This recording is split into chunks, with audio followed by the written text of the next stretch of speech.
25 апреля, Василий Парильщик, народный календарь. И есть такая поговорка: на Василия весна землю парит. Нередко погода складывалась такая, что солнце прогревало землю достаточно, чтобы по осени собирать хороший урожай.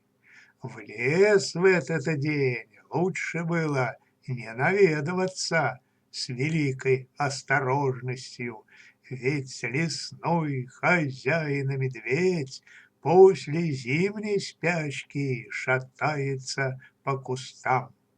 Именинники этого дня: Василий, Давид, Иван, Мария, Марфа.